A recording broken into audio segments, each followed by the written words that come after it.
Wayleave. A wayleave is a specialized legal right allowing a person or organization to access and use another's land for a specific purpose. Also known as a statutory right of way, an easement in gross, or a utility access agreement, it permits the installation of infrastructure across private property. In property law throughout the UK, Europe, Australia, and the US, essential utilities like electricity, water, and telecommunications must cross vast stretches of privately owned land to reach communities.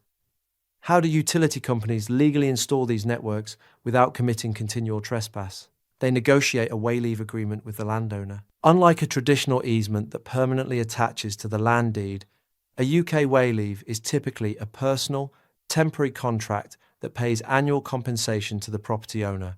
It grants technicians the ongoing right to enter the property to install, inspect, and repair utility pipes, cables, or power lines. For example, imagine a national telecommunications company expanding its high-speed fibre optic internet network through a rural farming community. To connect two neighbouring towns, the network cables must run directly beneath a large agricultural field owned by a local farmer.